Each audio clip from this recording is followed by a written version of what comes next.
Bom dia, boa tarde, boa noite, tudo bem? Seja bem-vindo, seja bem-vinda ao canal Imparável no YouTube e ao Imparável Cast no Spotify.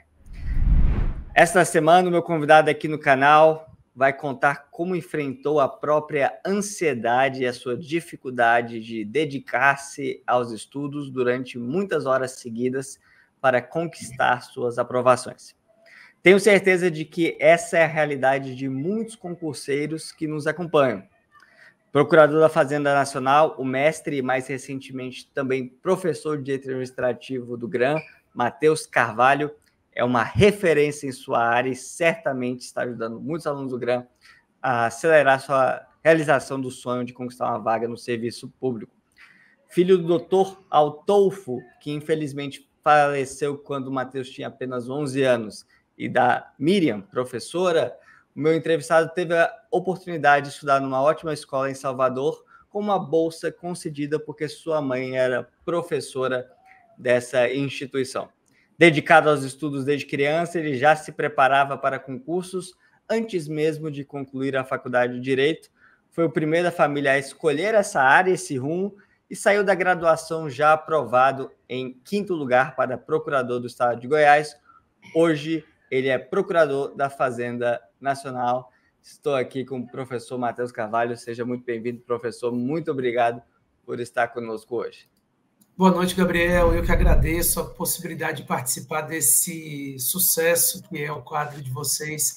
É muito bom falar um pouquinho para os concurseiros, mostrar a eles que todo mundo passou por um momento difícil, por um perrengue ou por alguns perrengues antes de chegar no sucesso e que eles também devem caminhar nesse sentido. Professor, a gente vai falar um pouco aí da forma que você estudou, a gente vai falar um pouco sobre essa trajetória, mas eu quero voltar aqui no tempo e falar um pouco da sua infância. Quais eram os seus sonhos naquela época e suas aspirações quando criança, quando adolescente? Pois é, eu acho que eu nunca tive muitos sonhos e aspirações profissionais, não. Na verdade, quando ficando mais velho, adolescente, eu sempre gostei muito de dar aulas. No fim das contas, eu achava que a docência seria a minha atividade principal. E, inclusive, quando eu entrei na faculdade, que eu tinha voltado de intercâmbio e tudo mais, eu comecei a dar aula de inglês em cursinhos. Então, sempre foi muito da minha atividade buscar dar aulas, ensinar, sempre gostei muito, mas a faculdade de Direito, o caminho dos concursos, enfim, tudo veio surgindo muito depois, na verdade. Você disse que era um bom aluno. Você sempre gostou de estudar? Ter uma mãe professora incentivou esse gosto pelos estudos ou foi algo seu mesmo? Não, eu não gosto de estudar. Na verdade, eu tenho uma não dificuldade... gosta? Não. Eu tenho uma dificuldade muito grande de estudar. Eu tenho uma dificuldade muito grande de parar para fazer qualquer coisa. Eu acho que os alunos que me conhecem veem a forma como eu sou agitado.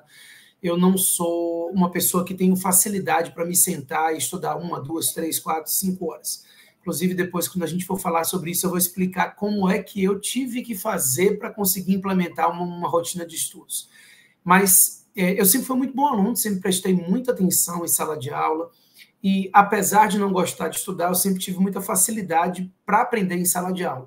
Então, mãe professora, na verdade, é a pressão, né? Então, não tinha muita opção, mas sim, sempre fui um aluno que se destacou, porque não pelo gosto, mas porque sempre tive uma disciplina muito grande em casa. Sempre fui uma pessoa, e até hoje sou uma pessoa muito disciplinada. Não tem ninguém na sua família que seguiu a época da carreira de Direito, quando você decidiu por esse rumo. Por que você escolheu essa faculdade? Não tem ninguém. Na verdade, eu fiz vestibular no ano de 99. E, na época, nós não tínhamos essa gama de opções como existe hoje. Direito, medicina, engenharia, economia, a gente tinha algumas opções e, na verdade, a escolha pelo direito não se deu por nenhum amor ao direito, o sentimento de que eu iria ser um advogado, que eu iria para júri, nada parecido com isso. sempre busquei, fiz aqueles testes vocacionais todos ao longo do terceiro ano de colégio, lá na escola, né, no ensino médio, e a lógica era que as matérias com as quais eu me identificava mais, que eram as matérias de humanas, me levariam para determinadas áreas. Então, estavam ali direito, e economia era uma das opções, mas tinha que ter muita matemática, que não é muito meu caminho. Enfim, no fim das contas, a escolha pelo direito não se deu por amor ou por sonho no direito, não. Ele aconteceu mesmo ali no finalzinho, naqueles testes vocacionais, definindo que eu estudaria a área de humanas e que isso era algo que atendia maior os meus anseios. Iniciada a faculdade, você se saía bem? Conseguia estudar? Conseguia se concentrar ali para o que precisava fazer? A minha faculdade foi um pouco diferente, né? Eu fiz a Universidade Federal, então eu entrei na faculdade no primeiro semestre de 2000, mas eu passei logo 6 meses tentando assistir aulas, porque estávamos no meio de uma greve, e fiz amizade com alguns amigos de faculdade, e a gente, no fim das contas, acabou tendo o melhor momento da nossa vida. Eu não era tão estudioso quanto fui durante o meu período de escola e de ensino médio.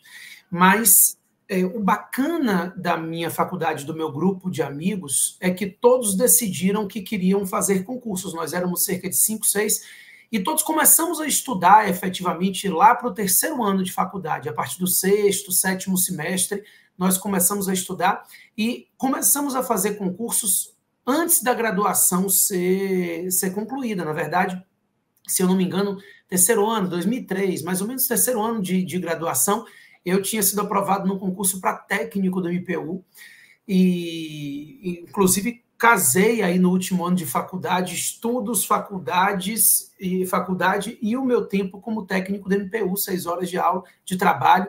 Enfim, o caminho do serviço público acabou sendo traçado também dentro das influências que eu acabei tendo dentro da faculdade. E por que você e esse grupo de amigos escolheram o serviço público? O que atraiu você especificamente? Acho que a lógica... primeiro é interessante as pessoas entenderem no contexto que o início dos anos do século XXI, né, do 2001, 2002, era um ano de muita mudança. Nós somos da geração que viveu pré-plano real, então a gente vivia uma insegurança muito grande para aqueles que trabalhavam, seja como empregados, seja como autônomos. Então o serviço público trazia uma segurança muito relevante para a gente, né? E meu pai, embora médico, ele era servidor público, ele foi médico e ele tinha 2 cargos públicos de médico, dada a permissão de acumular desde a Constituição de 88, e eu sempre quis ter essa lógica de uma remuneração fixa, uma segurança, e aos poucos a gente foi cada um encontrando sua aptidão. É interessante porque desses amigos, um é promotor de justiça, o outro é juiz, eu só fiz concursos para advocacia pública, hoje sou procurador da Fazenda Nacional, porque nós fomos buscando mais ou menos aquilo que agradava a gente dentro do serviço público. E aí, ao longo da faculdade, realmente, eu fui começando a direcionar para a ideia de advocacia. Comecei a achar que o interessante era advogar, mas eu tinha que casar isso com o serviço público e por isso foi a advocacia pública o caminho que eu decidi seguir. Você mencionou que tem uma dificuldade que permanece até hoje, pelo que eu entendi, de sentar e se concentrar por um longo período de tempo. Na escola, no ensino fundamental, no ensino médio, às vezes até dá para conseguir só prestando atenção, estudando um pouquinho ali na véspera, e bem nas provas. Até na faculdade, talvez, em alguma medida, isso é possível. No mundo dos concursos, não, porque o conhecimento é muito mais amplo que é exigido. Exige uma bagagem acumulada ali que não tem como você fazer de última hora só assistindo alguma aula, aprendendo ali, ouvindo, né? Você tem que também estudar, resolver questões, parar, fazer simulado, muito tempo, muitas horas sentados, né, estudando. Como é que você resolveu essa questão? E mais ainda, como é que você conseguiu conciliar essa questão com o seu trabalho e com a faculdade?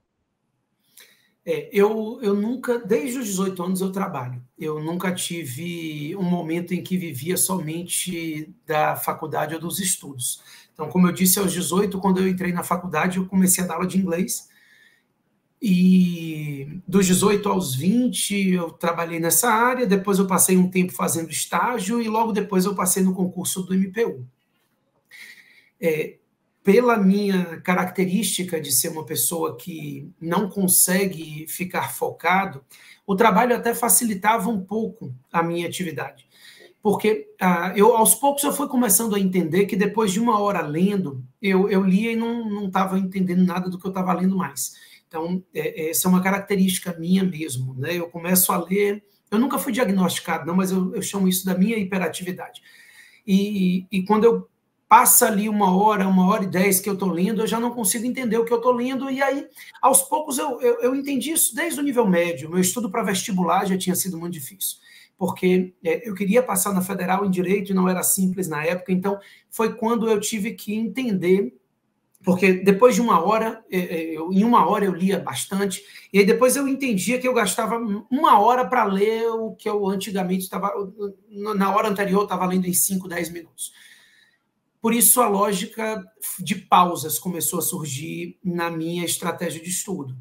E como eu tinha outras coisas para fazer, eu justamente conciliava para que eu conseguisse criar uma rotina de estudo, aproveitando as pausas obrigatórias. Então, me lembro, durante a época de concurso, que eu acordava às 6 horas da manhã, porque eu queria estudar das 6 às 7, 7h30, chegava na Procuradoria MPT, eu era técnico, às 8, trabalhava até meio-dia, daí todo mundo fazia turnão, eu não fazia, porque meio-dia eu parava para passar minha 1h30 de estudos de novo, aí eu voltava para o trabalho, daí voltava para os estudos, daí eu ia para a academia, voltava para os estudos. Então, foi muito mais difícil para mim, na verdade, do que para aquela pessoa que consegue chegar às 7 horas da manhã e estudar até às 12.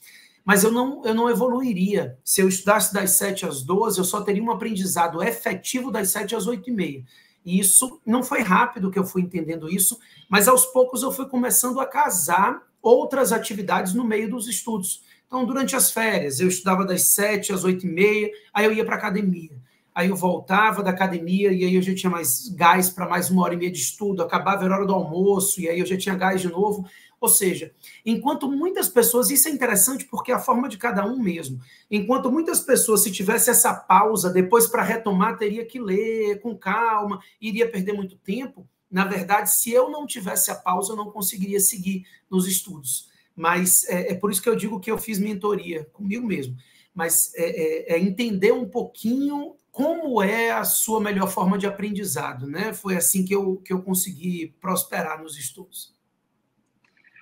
Então, basicamente, você chegou à conclusão de que não conseguiria estudar mais que 1h30 numa sentada, digamos assim, e aí você intercalava com outras atividades, tentando, ao longo da semana, né, ter um acúmulo de horas relevante para o que se almejava. Era mais ou menos isso? Mais ou menos isso, somado com as aulas. Eu tinha aulas que não eram online, eram presenciais, à época não existia, né? Então, já saía, tinha que ir para o curso, voltava. Então, essas atividades intercalavam um pouco e eu não consigo me concentrar em nada que é muito monótono. E estudar é muito monótono para mim, que, como eu estava te falando, nunca gostei. Então, eu precisava fazer isso para conseguir seguir a disciplina. Eu, desde que me entendo por gente, tenho essa característica de ser muito disciplinado. Até hoje eu sou muito disciplinado. Então, essa disciplina fez com que eu conseguisse, por exemplo, no mesmo contexto, escrever o meu manual de direito administrativo. Então, quando eu tinha que escrever o manual de administrativo, e eu digo, não, olha, 1h30, escreve, vai fazer outras coisas. E eu combinei comigo mesmo que eu escreveria todos os dias 1h30, todos os dias acontecesse o que acontecesse. E era muito mais simples do que eu passar um dia inteiro escrevendo. Então, em todas as minhas atividades, eu acabo tendo que casar um pouco com essa forma menos, como é que eu posso dizer, menos paciente que eu tenho. E aí você passou, antes mesmo de se formar, em quinto lugar no concurso de procurador no estado de Goiás. E já aí bastante jovem, concurso muito bom. Como é que foi a reação ao ter esse resultado, sabendo aí da dificuldade inicial de estudar por um período maior? Não, foi muito bom. Na verdade, assim, a gente está falando da aprovação porque não me perguntaram sobre as reprovações, né? Como eu comecei a estudar, e é importante todos saberem que reprovações fazem parte, a gente depois não entra no contexto, né? Porque a quantidade de reprovações deixa de ser relevante. Mas eu comecei a estudar para concursos de advocacia pública no meu último ano de faculdade. Fiz cursinho aqui no JuizPodium, que era um curso presencial, um dos maiores do Brasil e, na época, o maior de Salvador. E no JuizPodium eu fazia o cursinho à noite e comecei a me preparar para os concursos de advocacia pública. E muito antes de estar preparado, ou até muito antes de poder assumir ali no 8º, 9º semestre ainda, eu fui fazer algumas provas de concurso, todas voltadas para procuradorias advocacia pública, não fiz nenhuma outra. Então, eu fiz a Procuradoria do Estado de Sergipe, dentro do que era possível aqui, eu fui fazendo as provas de concurso. Procuradoria do Estado do Pará foi a primeira que eu fui aprovado na primeira fase e fui reprovado na segunda. Isso, eu estava finalizando o 9º semestre, né, era mais ou menos junho de 2005, e a Procuradoria do Estado de Goiás foi a primeira que eu fui aprovado na primeira fase, na segunda fase, na terceira fase, e nós tínhamos uma prova oral. E para a prova oral eu tinha que ter graduado, então foi uma correria. Eu não fiz formatura com a minha turma, me formei na sala do diretor para conseguir ter a graduação ali, o certificado de conclusão de curso, que ainda não era o diploma, mas era uma certificação que servia, e para eu conseguir me inscrever para fazer a prova oral desse concurso. Então, ao mesmo tempo que eu estava muito feliz, eu estava apreensivo, com 23 anos de idade, namorada, vida aqui, e eu ia me mudar para o estado de Goiás, para Goiânia, que eu nunca tinha ido na minha vida. Mas é isso, e naquele momento eu achava, e graças a Deus acho que eu estou certo, a gente nunca sabe o que seria da vida da gente se a gente tivesse escolhido outro caminho, mas estou muito feliz com o caminho que eu escolhi. Mas eu precisava voltar. Eu sou filho único, como você falou aí desde o início, meu pai morreu muito cedo, então eu precisava voltar para casa. E por isso eu continuei estudando nos concursos. E fiz alguns outros concursos, mas somente advocacia pública, até que eu encontrei o concurso que eu gosto, e estou até hoje, que é a Procuradoria da Fazenda Nacional. Fui aprovado em alguns outros nesse meio do caminho, inclusive a Procuradoria do Município de Salvador, mas a PFN acabou sendo minha casa final. Você se considera ansioso, né? Além dessa dificuldade de concentração que você mencionou, há também um aspecto de ansiedade. Como é que foi isso para fazer concurso no dia da prova, esperando o resultado? Como é que você lidou com isso e contornou e controlou na medida do possível? Na verdade, eu acho que a ansiedade é uma das coisas que geram essa minha dificuldade de me concentrar e ficar sentado durante muito tempo assistindo alguma coisa. Eu preciso que as coisas aconteçam. Então, eu acho que a ansiedade já é um dos fatores que me gera essa dificuldade de passar muito tempo sentado fazendo alguma coisa. Mas essa foi uma pergunta que eu também não sei lhe responder. Eu nunca me senti muito estressado durante as provas de concurso, com exceção da primeira prova oral que eu fiz, que é quando eu já tinha o sentimento de que eu precisava ser aprovado e eu já tinha passado pelas etapas mais difíceis, e a prova oral do Estado de Goiás não é uma prova oral proforme ou meramente classificatória. Tinham sido aprovados para a prova oral 120 candidatos, e ao final nós tivemos somente 17 aprovados. Então nós tivemos uma aprovação menor do que 15% dos que estavam na prova oral, sendo que as vagas iniciais eram somente 8. Então eu precisava, e eu tinha ficado aprovado ali em 26º, então eu precisava correr atrás de ficar entre os 8 primeiros. Foi a primeira prova que eu fiquei realmente muito ansioso antes da realização da prova. eu acho que eu nunca tive uma ansiedade muito grande durante a prova. Antes da prova, eu acho que é ansiedade normal, mas eu sempre, por ser muito disciplinado, eu sempre tinha uma estratégia de prova também. E aí eu sabia que eu tinha que fazer mais ou menos 1h30, tais e tais questões, depois eu ia no banheiro, comia alguma coisa, voltava. Então, eu também tinha estratégia para fazer provas. E essa estratégia sempre funcionou bem desde o início. O que eu não consegui aprovação, porque eu não sabia mesmo. Eu nunca tive muita dificuldade durante a execução da prova, nunca tive muito nervosismo, mas sempre terminei a prova muito rápido, dada a minha ansiedade. E às vezes eu ficava ali 1 hora esperando dar o horário que eu podia pegar o caderno, porque eu queria sair com o caderno na mão e eu já tinha terminado a prova, e eu era orientado assim pelos meus professores: olha, nunca volte para reler e mude a questão, nunca faça isso. Então, eu ficava realmente fazendo outras coisas para poder não correr o risco de ali mudar um gabarito e dar problema. Mas, enfim, eu nunca tive muita dificuldade do nervosismo me atrapalhar no andamento da prova. Você se sente realizado como procurador da Fazenda Nacional? Muito. Na verdade, eu me sentia realizado desde a Procuradoria do Estado de Goiás. Eu sempre gostei muito do direito público, direito administrativo. Inclusive, isso demorou um pouquinho de eu engajar na faculdade de Direito por isso, porque são matérias que a gente vai estudando mais adiante. E aí eu estudava civil, penal, e chegou uma hora que eu digo: gente, será que isso é para mim? Porque eu não estou gostando de nada disso que esse pessoal está ensinando. E eram bons professores. E quando eu comecei a estudar o direito constitucional, e aí comecei no direito administrativo, no direito tributário, eu comecei a entender um pouquinho mais das matérias que eu deveria focar. Então, quando eu assumi a Procuradoria da Fazenda Nacional, claro que a gente tem aquela realização inicial pelo simples fato de ter sido aprovado no concurso, e aí poderia ser qualquer um, né? Eu já seria realizado momentaneamente. Mas a PFN, ela me dá a possibilidade de trabalhar com o que eu mais gosto hoje. E eu trabalho com isso não só na PFN, como nas minhas aulas. Então, eu consigo casar um pouco aquilo que eu gosto nas duas atividades que eu escolhi, que é a docência e a procuradoria. Hoje, na procuradoria, eu não atuo com tributário, eu só atuo com direito administrativo, isso há muitos anos, desde 2009, mais ou menos, ou seja, ao longo dos últimos 15 anos, eu tenho trabalhado com pareceres de licitações, de servidores públicos. Então, é uma área que eu gosto muito. Hoje, a Procuradoria, ela me dá essa possibilidade de estar sempre entendendo e pesquisando as novidades. Agora veio uma nova lei de licitação e a gente tem que desbravar tudo dentro da Procuradoria. Sou muito feliz com o meu cargo, eu gosto muito. Como eu imaginei que aconteceria. Assim, a advocacia, no caso não contenciosa, mas a advocacia consultiva, acabou sendo o caminho que me faz feliz no serviço público.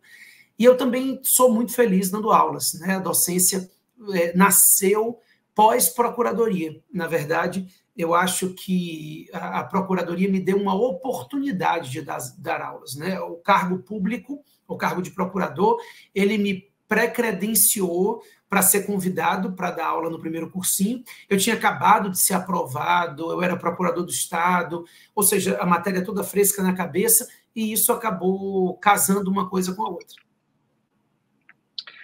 Professor Matheus, você é uma referência nacional, professor muito conhecido, muito renomado, autor de obras, né, já ajudou a aprovar muitos alunos, procurador da Fazenda desde 2007. E eu fiquei surpreso aqui em saber que tem dificuldade ali de se concentrar, tem dificuldade de ficar sentado um tempo maior, às vezes fica ansioso ali com essa situação de uma atividade mais monótona. E eu tenho certeza de que temos muitas pessoas que estão nos acompanhando que compartilham da mesma dificuldade que você compartilha, mas que superou, aprendeu a lidar com ela e hoje é uma pessoa de extremo destaque, referência no mercado.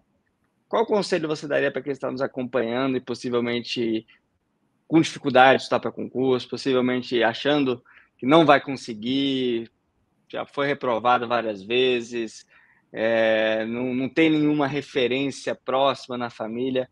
Qual é o seu conselho para essa pessoa não desistir e ser imparável como você foi e é na sua jornada? Na verdade, o primeiro passo é se conhecer. Eu acho que não existem fórmulas pré-definidas para aprovação em concurso que se apliquem a todos da mesma maneira. E eu não estou falando de conteúdo. Conteúdo, sim. Os conteúdos são os mesmos e todo mundo vai ter que aprender os mesmos conteúdos. E quanto mais você tiver professores que sabem aqueles conteúdos que são mais cobrados, mais intensamente, isso não vai mudar. Mas a forma de preparação, ela precisa casar com o seu jeito de ser.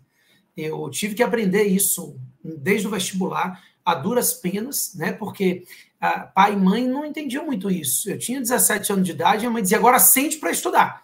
Depois de 1h30 eu tinha que sair, ela dizia, sente, você não se levanta antes de 4 horas sentado. E não adiantava explicar a ela que, na verdade, se eu ficasse 4 horas sentado, eu não ia aprender nada. Na verdade, você, aos poucos, precisa começar a conhecer a forma de aprendizado.